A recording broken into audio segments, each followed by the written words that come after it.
preview. I haven't done it for like 2 years. Do you have like a question you're gonna or like right? Pretty much. I don't know right now. Yeah. Okay. All right. Exactly. I'll go over here. Okay. Hello, everyone. My name is Marielle, and I'm the president of Film Club. Thank you so much for coming to our event with Carter Burwell. Oh, Sorry. oh, all good. And yeah, thank you, Mr. Burwell, for joining us today. We sent him about 6 prepared questions ahead of time.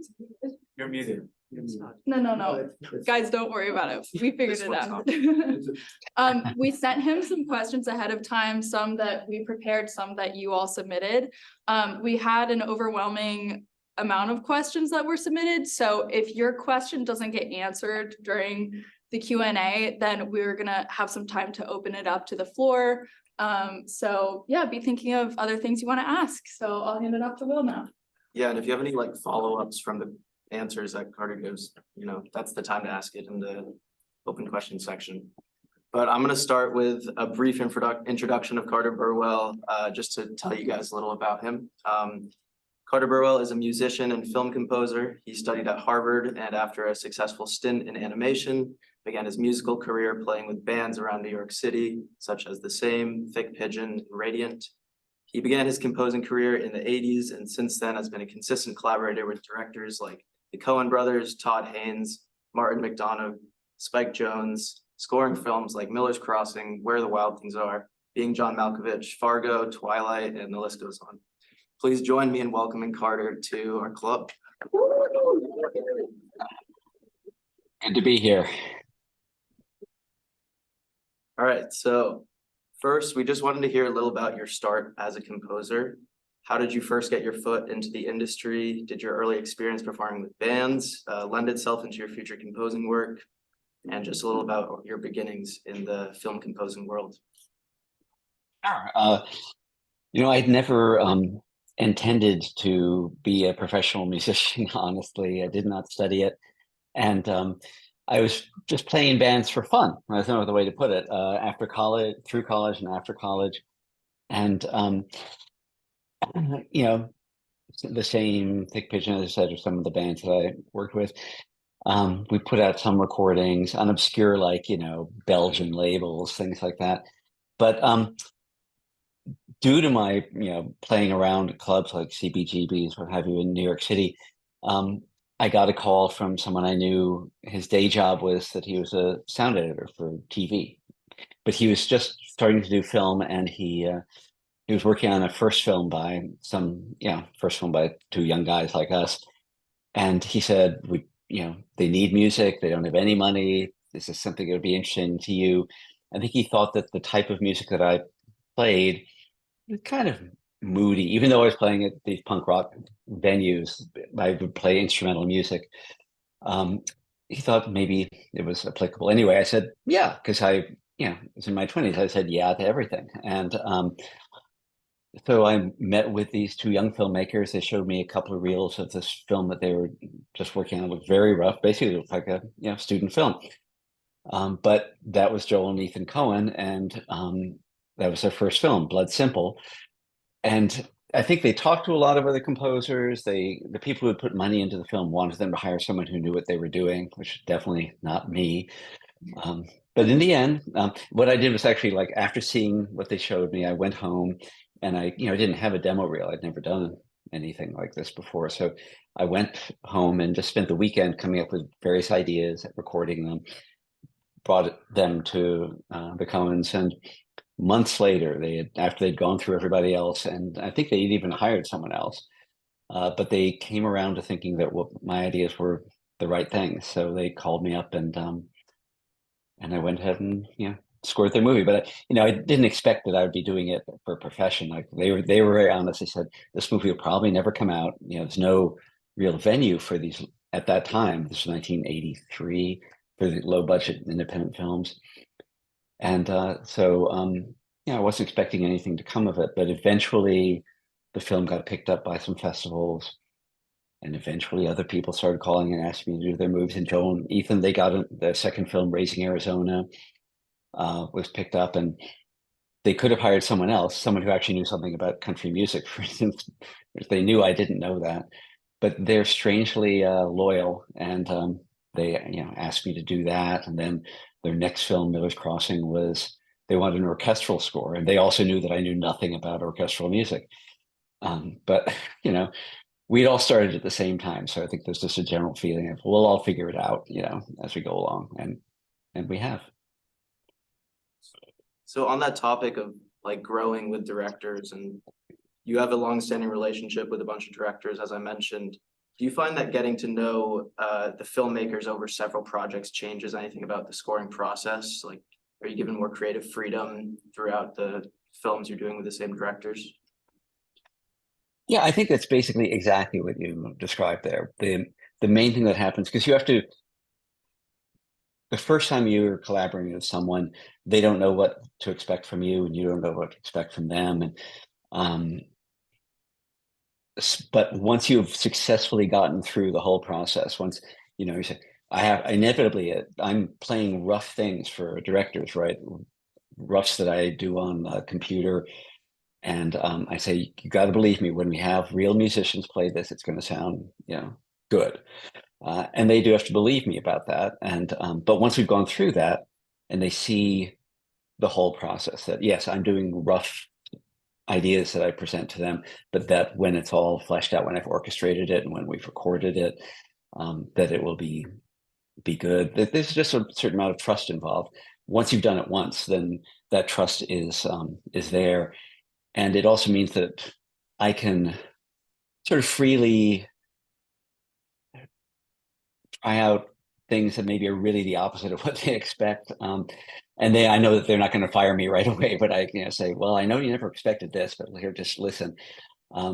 And they know also that I won't quit just because they say, well, I hate that. But, we can all be more honest with each other, and we can all give each other more rope, I guess you would say, to try things out. I think that's the main benefit from the long relationship.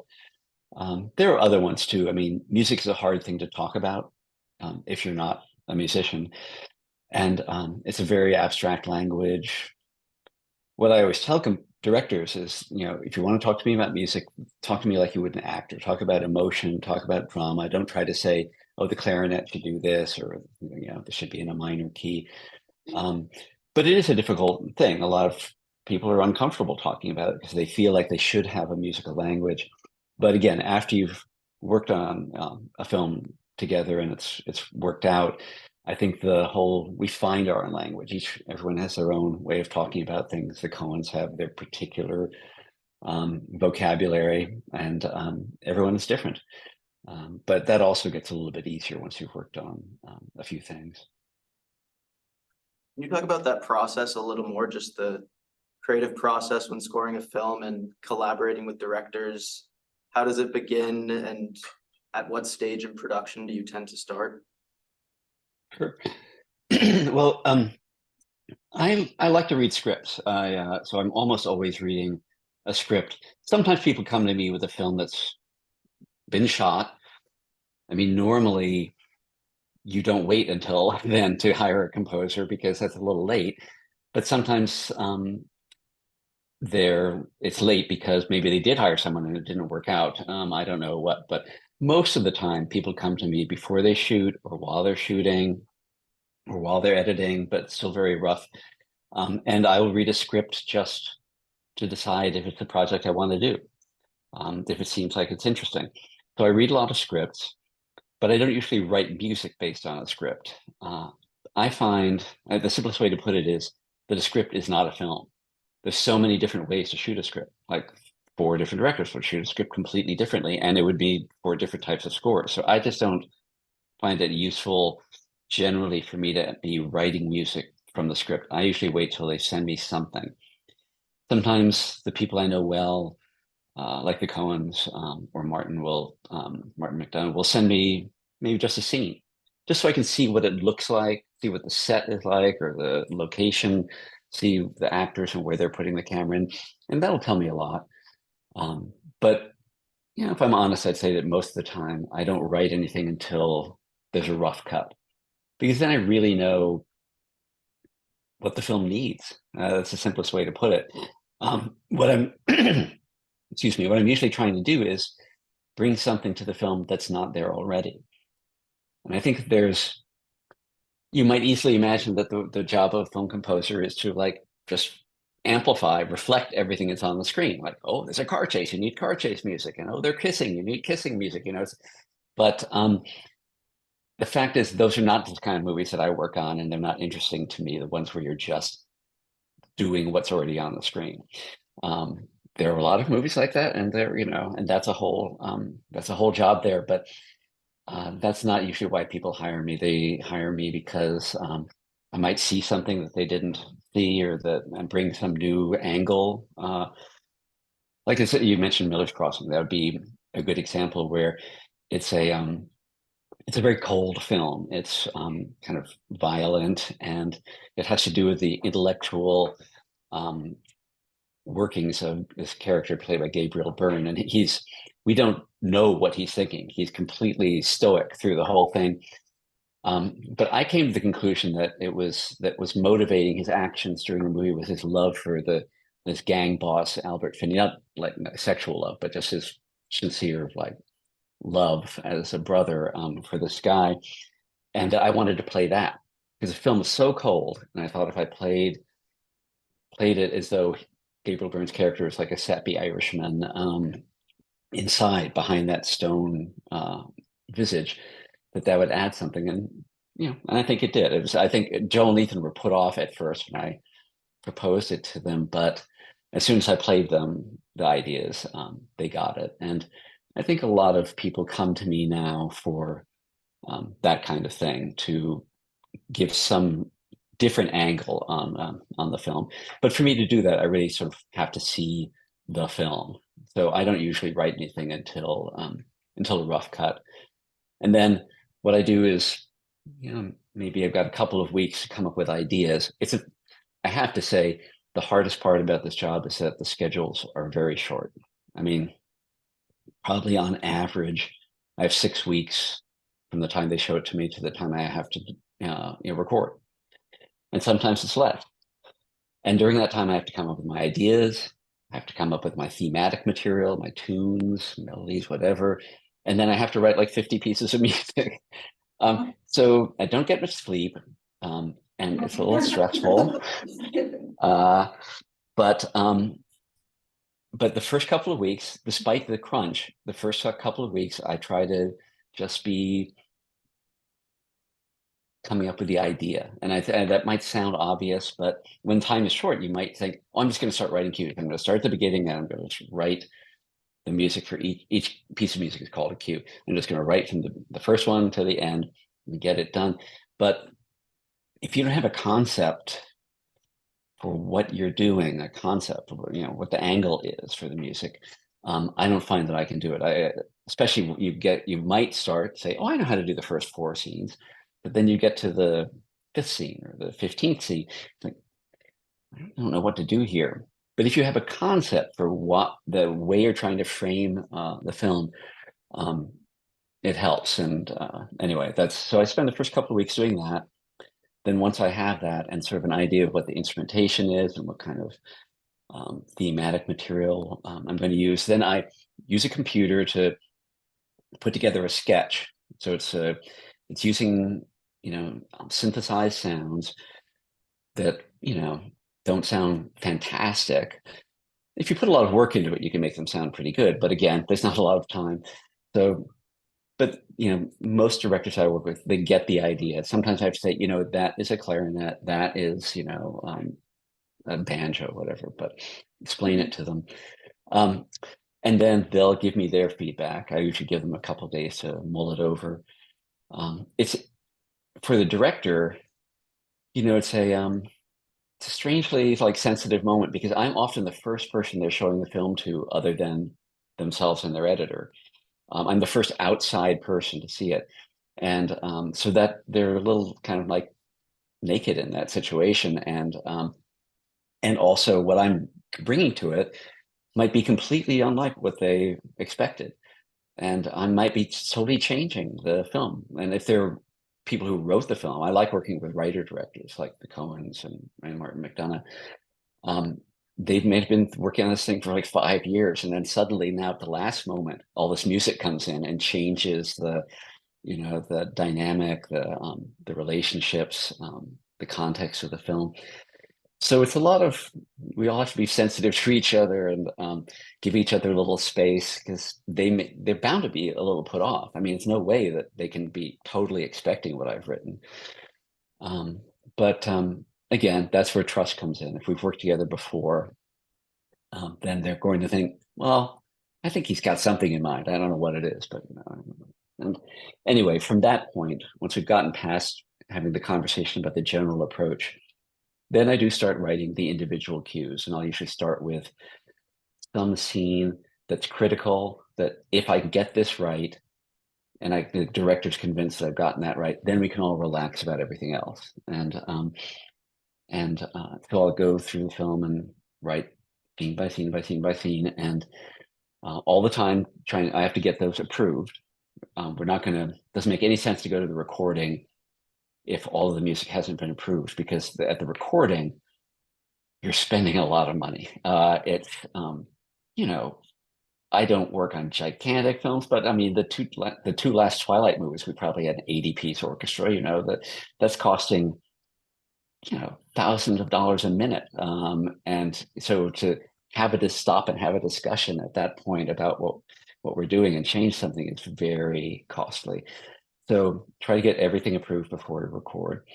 I tend to do with my own orchestrations, which is where you take the piece of music and you decide exactly what instrument plays. Like, I want the first violin to play this line. I want the second violin to play this line. I want,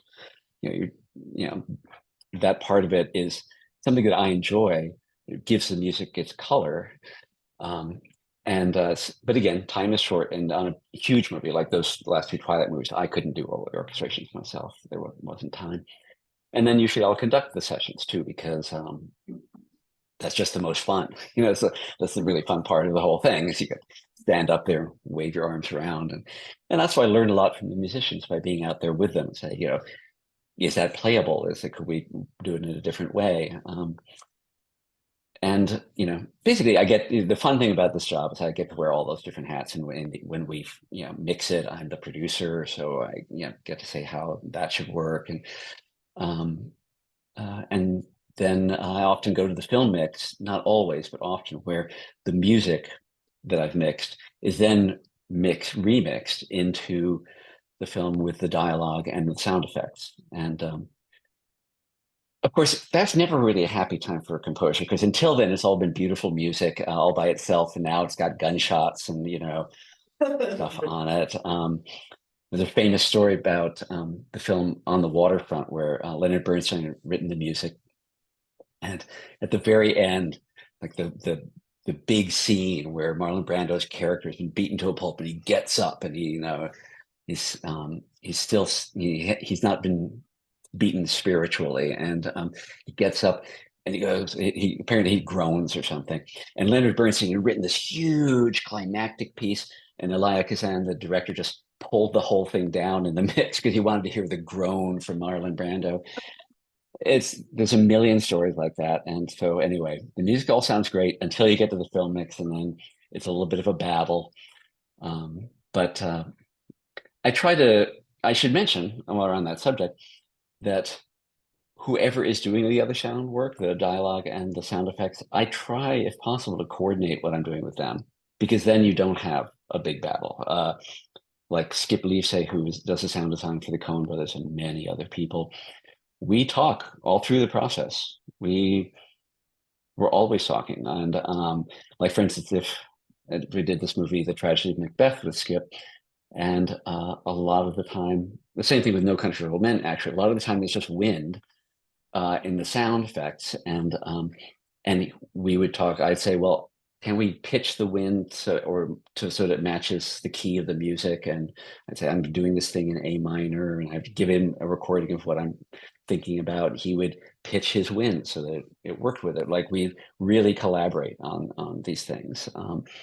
he'll tell me if there's some sound that isn't obvious that I should know about. And anyway, it doesn't happen that often. It's too bad. It helps a lot, but usually the composer is off in one silo that's totally separate from the people doing the sound effects. But we work closely, and if you can, it makes it better. Anyway, but that kind of covers the whole arc of the process. Are there any specific musical genres, styles, or instruments that you found yourself working with a lot, you find particularly inspiring or enjoyable to work with? Well, I mean, I do have my predilections as a composer. I'm a keyboard player, so everything that I write kind of originates on a piano. That's just a fact, but I don't want it all to sound like it came from a piano. That's as a composer, you want to be able to write for whatever ensemble is appropriate. So even though I come up with my ideas typically at the piano, I don't want it to definitely sound like piano. So I try to always keep in mind what instrument I'm writing for and what that can do, what its limitations are, and what it can do that piano can't do. And every instrument is different. Part of being a composer is, well, you'll never learn every instrument. There's always some other thing out there, some indigenous instrument from some part of the world. Like on Fargo, I got to learn what a hardanger fiddle from Norway could do and what it couldn't do. These things come up, and that's what I find the most interesting. I do have a personal predilection for piano, and I love clarinet. I think there's a flexibility to it melodically, and a sort of a moodiness. I don't know. Somehow I do really like clarinet, but I try not to just be drawn to the instruments that I like, because again, it's really about what the film wants, and I don't want to end up just writing piano music, even though I really like piano. So I'm always looking for something new, and I think that would be the real answer to the question. It's like not wanting to be typecast, and I'm just, as a composer, I'm always fascinated to hear some new thing that I haven't heard before. And I've been very fortunate that the filmmakers I work with don't want to be typecast either. Like the Coen brothers, their first movie is a film noir, their second movie is a comedy western, their third movie is a gangster film. They're trying to always do something a bit different. And Joel, you just did Shakespeare, and Ethan just put out a lesbian road trip sex comedy. So it's I think that's great to be associated with people who keep trying to do something new, and I've been really fortunate that way. So the last two are Twilight questions. We have a lot of Twilight fans in this club. That's good to hear that lives on. We've heard that Bella's Lullaby was inspired by a song you wrote for your wife when you first started dating. How often do you incorporate your own life experiences into your songs, and where do you draw the line between personal and professional musicianship?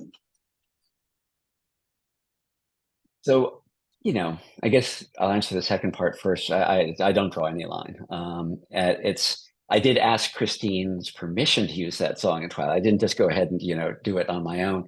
I had written it for her, and I was searching for something for Bella's Lullaby, because everyone knew that it was going to be a very important piece of music, and I didn't quite have anything that I thought was good enough. And then I remembered that piece that I had written for years before, and I put it against the picture, and I thought, yeah, it's got some possibilities. And so then I showed her a rough cut of Twilight and said, what do you think? Would that be okay? I totally won't use it if you just don't want to do it. And she said, no, I think it works. So, but the fact is that I'm right. I sit at the piano most days at some point, and whatever I'm playing, it's not necessarily for a film. I'm playing whatever, just trying to express the moment, and what I'm feeling, or how to put it. I sit there. Sometimes I just give myself like little exercises to do, but basically, it's just part of my life, writing music. And honestly, calling it writing music is a little overblown. It's just me sitting at the piano doodling around, but but sometimes something good comes out, and I'll record it or write it down. And yeah, it's just part of my personal life, which then sometimes years later, I'm looking for a tune for a film, and if nothing's coming just on the blank page, I will go back and listen to things I've recorded over the years, and little notes to myself, and find something. So yeah, I don't really draw much of a line there. And my whole family is, that door could open and my daughter could walk in right now. Everyone's always around me when I'm working, and they learn, which films are and aren't for them. My daughter Greta watched, if you guys saw the Banshees of Inisherin, she watched as the special effects department slowly took away fingers from Brendan Gleeson's character. But that's good because she saw that he had his fingers, they were painted green, and then they eventually took them away. But yeah, she sees some. I mean, she wasn't really into Macbeth, not surprisingly. I think she was maybe 10 when I was doing that, and it was very strange for me too to have, feed her breakfast, put her on the bus, have a good day, and then go into the darkest world you can imagine of Macbeth, and try to have my head in that world where I'm in this world full of blood. But yeah, there isn't really that much of a distinction between my personal and professional life. And then I guess back to the first part of the question. What was the first part of the question? How often do you incorporate your own life and spirit? Okay. Your songs? Well, yeah. So again, yeah, it goes without saying it's in there all the time. And when I'm thinking about a film, I do think about my life experience and how I feel about it. But to be honest, the best way to describe how I approach a film is that I imagine, what if I were watching this film? If I were in the audience, what would I want the score to be? I'd want it to be something that made the drama deeper, made the cinema strong, more moving, and frankly made the situation more complex, because that's what I like in a film. I don't like to know exactly what's going on. I like to be a little unsure what's going on. So I think a lot of times score is overused. So people use it to tell you what's going on. As a viewer, I often would rather not know what's going on, and I'd rather be a little unsure. I enjoy that experience in life and in film. So those are the things that I try to inject into a film. It's the things that I myself would like. That doesn't always work, because there's producers and other people who say, well, we got to know what's going on here. And, I get pushed back on this sometimes. In fact, Joel Nathan and I did a version of True Grit, it was the second time that book novel had been turned into a movie. But people had been working on trying to put True Grit out for years. Even Steven Spielberg had even tried to work on it at one point. And so we got to the end of the movie. They'd shot it, edited it. I'd written the music. I don't think we'd recorded it yet. And there was this general feeling from the people involved, meaning like the producers, that the ending was too cold. And it's a pretty cold ending, even as in the finished film. But they felt that the relationship between Jeff Bridges' character and Haley Steinfeld's character wasn't working at the end. It felt too disconnected. And so Joel and Ethan did go back and shoot like one scene. It was almost a year later. So she was, I think, 13, and then had become 14, and she really looked pretty different. But they shot that, and then I had to rewrite some music, because even though Joel and Ethan they don't make warm movies, Ethan said, Steven Spielberg's name is on this, and we might just have to try to make the ending a little bit more, relatable and whatever. So none of us can always do exactly what we want, directors, composers, anyone, but I've described what I try to do. On that topic, with Twilight, you began composing as the franchise began. You stepped away and then came back. how do you balance using your own themes while also potentially including the ones created by Alexander Desplat, Howard Shore from the prior films? I think it's a good question. I mean, I didn't personally step away. I think what happened, they brought in a different director for the second and third ones, different directors, I think, and they just didn't call me. I think they wanted, well, Hollywood composers. I don't know how to describe it, but or maybe they had a pre-existing relationship with Desplat and Shore. I don't even know, honestly. I mean, Alexandra is an amazing composer, so both of them are, and but also pretty different than me. So anyway, I wasn't asked, and so I didn't work on those. I think the studio, in a way, tried it was a bit of a surprise hit for them. I mean, I think during the course of making it, they were beginning to realize that there was a huge audience out there, but when they started making it, they didn't know that. And I think they just wanted to make much bigger movies with bigger directors and bigger composers. But frankly, I did it because Catherine Hardwicke, the director of the first one, had asked me, because I admired her independent films. If it had been directed by a Hollywood person, I'm pretty sure I wouldn't have done it. But she convinced me that she was going to make the characters real and get inside of the reality of these adolescent relationships, and I think that she did. And if you're more into the supernatural part of it, you might not think hers is that good, because that wasn't interesting to her. But I think she did get into the reality of the relationships in a way that I really liked. Anyway, so I wasn't asked to do the 2 and 3, but then for the last book, which of course they turned into 2 movies, because why not? It gets even more money. They brought in the director Bill Connon, who I had worked with several times before. It was just a coincidence, really, but he's very good at that kind of thing. He's directed musicals like the live action Beauty and the Beast, I think he did, or anyway, I don't entirely remember, or Dreamgirls, I think he directed. Anyway, he's very good at that kind of thing and he's also very good at telling stories with music. It's one of his strong points. That's why he does musicals. But when they brought him in, we of course immediately talked to each other, and he wanted me to do it and wanted to bring back Bella's Lullaby because it had not been used in the second and third. But especially by the last film, everyone felt that we had to bring in also the themes from Desplat and Shore. The whole idea was to tie it all together. I don't remember if we did it in the fourth, but in other words, Breaking Dawn Part 1, maybe we did, but we definitely did in Part 2. Honestly, I'm not wild about that. I've never otherwise been asked to use other composers' music in my work, and just not interesting to me. But it was what was called for, so I did. But honestly, if you're asking me how I felt about that, not interesting to me. I'm sorry.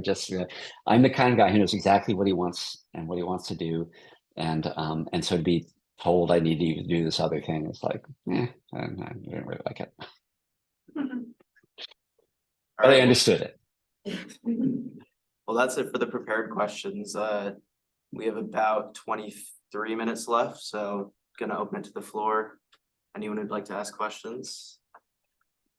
Adele, go for it. And speak up, whoever's asking, just so.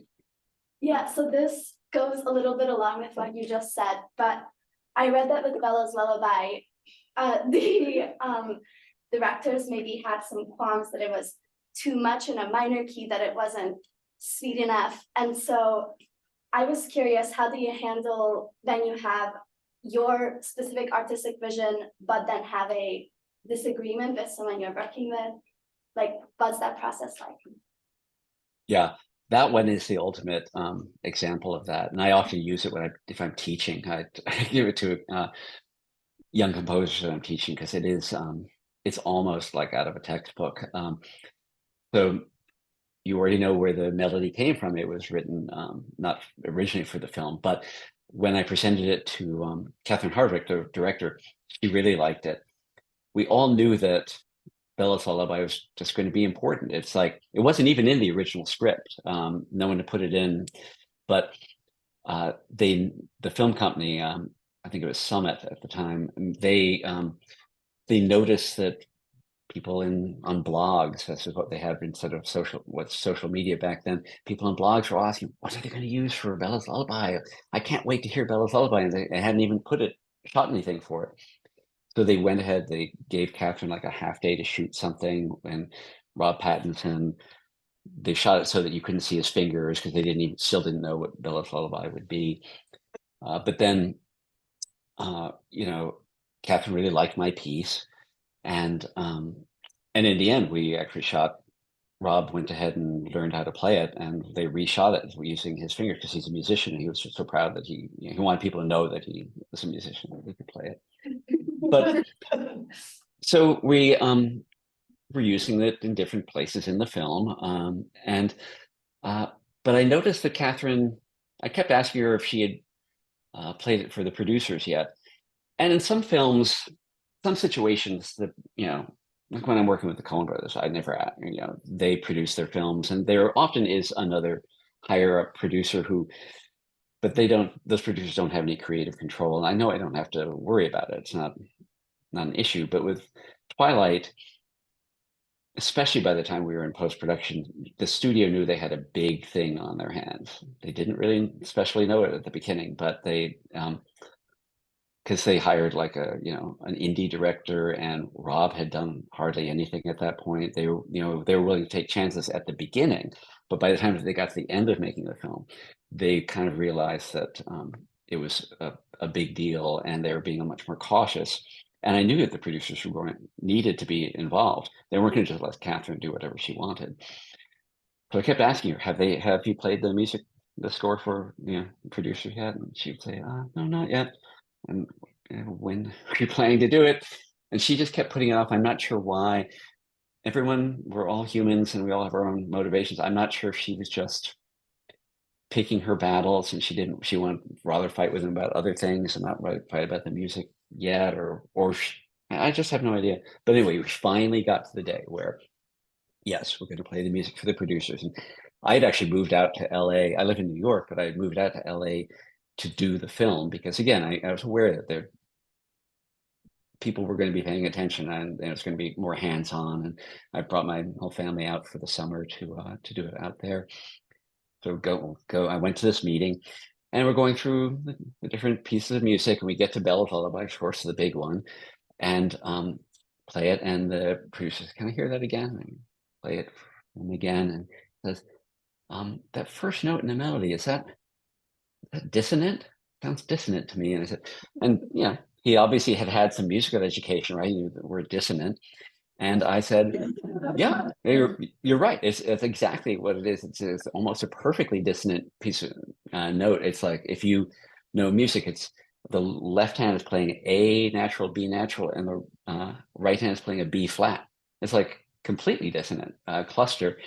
And but then immediately, like an eighth note later, it resolves to a consonant chord. But anyway, I said, yeah, it's dissonant, but just for that moment. And and I like the way it gives us pang to the piece, pang of emotion. And he said, I don't think our audience is going to go for that. Because in his mind, he had this idea of 12-year-old girls, like they were going to go see his movie, and he just thinks they're not going to want to hear that note. And so anyway, I did what I always do in a situation like that. Someone's going to tell, as you said, they're telling me something that I think is ridiculous, but I want to be respectful. After all, they're paying me money to do this, so I write down in my notepad what he said, and then I immediately forget it and don't pay any attention to it, but he knows that I wrote it down. He saw me write it down, right? And I assume, he's got so many other things to do. He's probably producing other movies at the same time. He's going to leave this meeting. He's going to go to a meeting about special effects, and he's going to go to a meeting about the sound. And, there's no way that this is going to be a big deal because everyone else loves it. But you know, like a week or two later, he called and said, "So how are we doing on that note?" Um, and I was really amazed. I wasn't expecting that at all. It's never happened to me in any other situation, honestly. And I said, "Oh yeah, the note. I didn't know you were that serious about that." Oh yeah, you know, I'm not going to approve the recording session until we solve this. Oh. Basically almost all the music's written at that point. I think it was pretty much all written. And I explain why I think it's a good you know tune, and everybody else involved seemed to like it, and he I don't remember if we had a third call or not, but yeah, he really did say, "I'm not going to approve the recording session if we don't come up with something here," and I just didn't really know what to do. I was not going to actually. I mean, I tried some other things, but you know, I think it's a very solid melody, and I getting rid of the dissonance just kills it completely. So it's not interesting anymore. In the end, after giving like about a week to like let my emotions, calm down, I thought, okay, so I'll send Catherine some variations and see if I get any response, and and if they insist upon doing it, what I'll do is I'll hide those later on in the piece, and then I can, I came up with a little, rationalization that yes, okay, I've got this, we can do a variation that doesn't have that note, and I'll bury it later, like a minute into the piece or something, and then I can claim that I recorded that, but I also recorded mine anyway. In the end, that guy didn't actually come to London to record where we recorded it, and so I just basically recorded it the way I wanted, and but always aware that I could get in trouble for that. But what are you going to do? The whole score was written, and I'm just gambling that he's not going to throw it out for that ridiculous reason. But you never know. I mean, he'd already taken it farther, the whole idea farther, the argument farther than I could have imagined. And then, the movie comes out, it's a big hit. The album comes out with Bella's Lullaby on it, it goes quadruple platinum, and the guy called me later. He said, I'm glad that I expressed that thing about the note. I'm glad you made that change because I think it really did, see, look at how the movie did, look how, the tune did. And it's just, I just want to say, I hope you didn't take it, badly. And I said, and I just had to be honest at that point because the movie's out. I said, well, I didn't change it. And anyway, that's that story. But it's like, it's amazing to me that anybody would ever say that, what he said, that, oh, you can't have a dissonance there because the 12-year-old girls aren't going to like that. And years later, when he actually had his own kids, and when his kids actually started to ask if they could learn, Bella's Lullaby on piano, he did actually call back and apologize. But I do still tell the story because it's it's extraordinary. Anyway, so the short answer to the question is, I if that note is completely ridiculous, I'm sorry, I'm not. There's no way I'm going to pay attention to it, and if I have to just give up that project, that's the way it is. But usually it doesn't happen. It's not that common, but there are many stories like that. Actually, what is his name? A famous Hollywood composer wrote a book called No Minor Chords, and it's all based on the fact that at some point, I think it was in Warner Brothers, at some point, one of the head of Warner Brothers, maybe Jack Mayer, or maybe it was Metro Goldwyn Mayer, MGM. Anyway, he heard some music. He's in the recording session. He said, "What is that? I don't like that." And someone said, "Well, that's a minor chord, sir." "Well, I don't like that. No more minor chords." And they actually put a note up in the music, division, at MGM, said, "No minor chords." But I mean, there's stories about stuff like that. I'm happy to say I haven't run into it that much, but that's because I mostly deal with people who are a little smarter than that.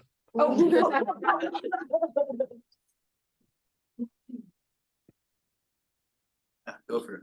So I watched a lot of Martin McDonough, I think is how it's pronounced, films, and he always seems to use some Townes Van Zandt, even during like dialogue scenes. I'm just wondering, I love Townes Van Zandt, I love Martin McDonough's work. I'm just wondering why he does that in all of his films. Okay, so I mean, I know what you mean. That's true. And Martin, music means a lot to Martin, which is a good thing. He was a famous playwright before he was a filmmaker, and he told me that it was frankly listening to The Clash, as a working class kid. He's from North London, I think. Anyway, a working class kid, didn't go to university. He felt The Clash is what gave him the strength to put his ideas forward, to start writing, to write something and write it down and put his ideas out there in the world. And so when he hears a piece of music that he likes, he feels strongly about it. And the Townes Van Zandt stuff, it's interesting, but you're right. He does do that. It was especially in Three Billboards, but whatever it is, he'll find these pieces of music. He'll often send them to me while he's shooting. A lot of times he's found them while he's writing the script. So this piece of music meant something to him, or it provoked him to write a scene in a certain way. He wants to put it in the film. They don't always survive into the film. For instance, on the last one we did, Banshees of Inisherin, he had this Javanese gamelan piece. It was beautiful, really just a beautiful piece. There was going to be, he wanted it to be at this the center montage of the film, and that was the idea. And I love the piece too. Just like there's this Bulgarian women's song at the beginning of the film. These are beautiful pieces that I also love. But by the time we got around to actually once I'd written the score, I was working in like gamelan type sounds into the score, because I thought that once we get to that montage, I don't want it to sound like it's come from nowhere. I don't want you to be, you've been in Ireland all the time, now suddenly you're in Indonesia. So I was using some of those gongs and bells in my score, thinking that'll help contextualize this Javanese piece we're going to use. But then once we finally had the score together, Martin said, the score so great, and I think you should write that montage. It's not there's no reason for us to use the Javanese piece. So we got rid of that, and there's no longer any gamelan music in the movie, but it is still in the score. Like there's still gamelan gongs and things because of that plan to have it in there. So it's kind of like a ghost that lives on, which at the same time I think is a valid concept, to have those ideas live on. So anyway, yes, he has strong ideas about music, as do the Coens. They'll often write songs into the script, say the songs that they want to use, and most of the time they'll make it to the final the finish line. Not always, but most of the time they do. Hi, this has been some really awesome insights into the composition process. I was wondering if you could offer us film students who are a little more interested in looking at composition and looking at maybe gaining some skills around music composition for film. What would be some skills to maybe work on, or types of projects to pursue, ways to look both in the industry and just from a technical perspective on improving this facet of filmmaking? Sure.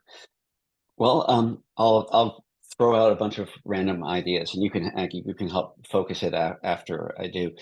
So I'll say the first thing is often, I mean, you're in a film club here, so that's a good sign, because a lot of people think it's about music, and it's really at least as much about film. I'm a filmmaker as much as I am a composer, and I feel like I have to look at it that way. It doesn't make it. It's no good to write a great piece of music that's not actually also making the film better. You have to do both. And the way I look at it is that everyone else involved is only caring about the film. they all, you know, from everyone else's perspective, my job is to make the film better. And I'm literally the only person who cares if the music is any good. No director's ever said, yeah, okay, that's pretty good, but can the music just be better? No one's ever said that. No one cares. You know, of course, I'd always trying to do my best. For my own pride, I want to write something. For instance, like melody. Melody is a little bit of an old-fashioned concept now in film. If you've probably noticed, you go to see a lot of films, but I do like a tune, even if it can be abstract. Doesn't have to be a catchy, but I am a sucker for melody. But yeah, so that's the main thing to know is that it's about filmmaking. That's the first thing. I'd say another thing is that there was a question earlier about like what it meant to my experience of working in bands. And before I got into filming, one of the things that it did was it gave me confidence in my own voice. So that by the time I worked on Blood Simple, I kind of felt I knew what my voice was as you know, I didn't call myself a composer then, but I kind of knew what I was good at, and I knew my approach to harmony and my approach to melody. I had general ideas about that, and I think that it's good to have a sense of what is your voice, because once you get into doing film, you'll be pulled in every possible direction. You know, the people will say, "Oh, I want this to sound like John Williams," so I want this to sound like, you know, Carter Burwell. But you know, it's you. I want your music to sound like you, and so it's good to do whatever you can to just make a lot of music because you want to and present it in different situations. Because I think you need to be very confident, especially once you're in the world of feature film, where there's just a ton of money and pressure and stress. You know, you need to feel confident in what you're doing, and because you're be like I was on, you know, Twilight, you'll be fighting with people sometimes, and um, uh, then to get a little more compositional, um, you know, I think that the film is always kind of and the dialogue; those are always the main voices. Yes, when you're lucky, you'll get a montage where there's no dialogue and hopefully no sound effects, and that's a wonderful thing. But you know, the dialogue is often the melody, and you're writing a sort of a counter melody, and getting used to that concept is important to be able to work around the dialogue, and so that you're not. It's kind of like, you know, if you're an instrumentalist, a side person playing with a vocalist, you don't want to be playing your lead melody at the same time the vocalist is doing their lead melody. You want to, you know, you're arranging around it. And I think thinking about dialogue as a vocal track or something, the lead line is a helpful thing. Another thing that's different between writing songs and film. I don't know your background, but as I say, I was coming from the pop world. Is that a song is you're doing a little 2 or 3 minute thing that's self-contained. It's got a beginning and an end. But in film, you don't want to get to the end until 2 hours later, and so you have to withhold a lot of the time. You're withholding. You don't want to bring a resolution. You know, you don't want to state your melody right up front. You know, you spend a lot of your time, just like if you were the screenwriter, you're thinking about, you know, keeping back information, hiding it, so that when it comes, it's got, you know, a dramatic impact. Do you have any? I'm throwing out like a lot of random things, but I don't know. Do you have like a follow up or a way that I could focus any of that? No, that's fantastic. I think it's just I feel like it's very different from maybe what we learn from the film production side. It's not something that at least our classes go into in a lot of depth. And maybe this is just something that you could talk about your experience with. What does the recording process look like, and what are the difficulties and challenges of taking your vision on the page or in your head or on the piano and bringing those to instrumentalists you've never met before, maybe a place you've never been before, and you know, using all this, like, you know, complicated technology and instruments to create the final product. Yeah, no, it's a good question. So the first time you do it, I don't know. I'll say it would be a good idea to have someone alongside you who has done it before. The first time I did it, I didn't have that. Joe and Ethan had never made a movie. I had never done this. We were all literally just making up as we went along. I didn't know how to synchronize even the sound to the picture. I would just like put a stopwatch on the piano and play, okay, and we'd say, okay, we need a minute and 23 seconds, and I tried to make it work. And it was really making it up. And even on Raising Arizona, still pretty much making it up. And then so finally by the third film I did with them, Miller's Crossing, we brought in a music editor who actually knew a lot about it. We brought in an engineer who knew a lot about it. We brought in an orchestrator. We finally surrounded ourselves with people who knew what they were doing. And if I'd had that at the beginning, it would have been pretty helpful. Even just one person who could have told me how it's supposed to be done. But so that's one piece of advice, because it is very technical. If it's compared to any other type of recording situation, there's a lot more record keeping, because if you go into and also it happens much faster. If you go into a classical recording session or a pop recording session, you know, these people will work a whole day on one piece of music, or 3 days, or a week on one piece of music. And I have to do, you know, maybe 12 in a day or more. I work it out. I have a little spreadsheet where I say, so how much do I have to get recorded every day in order that we keep on schedule? And I sort of know how fast I like to go as a conductor. And so I know for myself, but I've seen other people go faster, seen other people go slower. I've learned it myself, what works for me.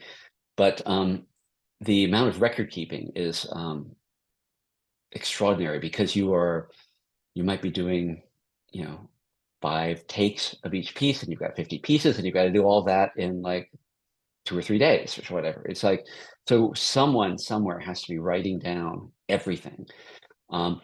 If you go to, and this is where like having the best people is, in my opinion, really worth it. Like my favorite place to record is Abbey Road. It's not news that that's a really good recording studio. And it's also very expensive, and I'm flying to London, and I'm often paying for all this. It comes out of the standard way that these things are structured financially is what's called a package here, where they just give me the whole music budget and I pay for everything.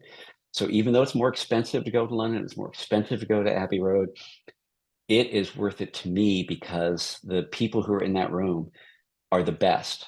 And if something goes wrong, I know it's not their fault. They are the best, and they keep track of everything. It's amazing how much information is flowing around, because you might have 30 mics up or 40 mics, and someone's written down what all of those are, and you know what all those tracks are, and every take that we did, and what was good and bad about each take. Oh, it's incredible. I don't have to pay attention to it. I'm out there conducting, and I'm, you know, talking to the director and stuff. But the record keeping is an extraordinary thing, and not like any other form of recording that I can think of, because it's just so much of it. So there's that. It's really exciting, really stressful, really exciting. I love it, because most of my life, it's just me in a room by myself. You know, as a composer, that's what I'm doing. And it's only when we get finally to record that suddenly I'm surrounded by all these people. And I'm always trying to learn things. I think it's good. I would never recommend that you go into a situation and pretend that you know more than you do. It's best to just go in and say, and what does that do? What does that button do? What are we doing right now? Why isn't anything happening right now? You know, it's good to always be asking questions. It's still true, because you'll just learn stuff. I learn about instruments, and I learn about new technologies, because new technologies are coming online all the time. More and more stuff is in software that 10 or 20 years ago with hardware, which is great. But it's all new. There's new stuff every week. So I'm always asking, so what are you using right now? But the basic part of what I do is still basically the same, that as an orchestrator, I'm putting the notes on the page. I use software. I use Sibelius. There's a lot of other pieces of software that do the same thing to get my notes on the page, make them legible. And then I'm just getting up on a podium in front of the orchestra, and I usually will describe to them what the film is a little bit. They don't have to know this. A lot of people, they're just coming in. They're perfectly happy to not know. They're coming to a gig. They're getting paid union scale, and they're, the next hour they could be doing a Cheerios commercial or something. But I like to tell. I try to get them involved, and so I usually will share the story, tell them what the scene is. Also, the movies I'm working on tend to be a little weird. So when I tell them that Brendan Gleeson just cut off his thumb, it wakes them all up. Like, oh wow. So that's the way I do it. I try to get the musicians involved, tell jokes, and get them interested in what's going on. I try not just treat them like they're just regular employees, even though they are regular employees. And like I say, they literally will go into a Cheerio session, next. But I try to make it special for them because I want them to feel involved. I also often, because my budgets are small, I'm often working with smaller groups. Like Twilight, yeah, was an exception. But most of the time I'm working with something between 5 and 20 players. So I'm trying to make them sound often bigger. But the cool thing with the small ensembles is that those players know that they're going to be heard. Like the person playing clarinet, they're not sitting next to 3 other people playing clarinet. They are the only person playing clarinet, and they're sitting next to the only person playing the oboe, and maybe the only person playing guitar. So they know they're kind of naked in the mix, and I like them to know that, because then they'll really do their best. And it's I've talked to other composers like Tom Newman. He also likes the small ensemble situation for the same reason. It's like you can really get to know everybody, and no one's there to be a filler. Everyone is doing something critical. All right, well, we're already over on time, but these answers have been amazing. Sad we have to call it now, but thank you so much, Carter. This has been great. Thank you. Thank you very much. It's nice to see you all. Bye-bye. Thank you. Well, thank you, everyone. Thank you. We plug the. Real quick before everyone leaves, We want to plug the screening for tomorrow night for the our screening society. So if you are not signed up, get the information.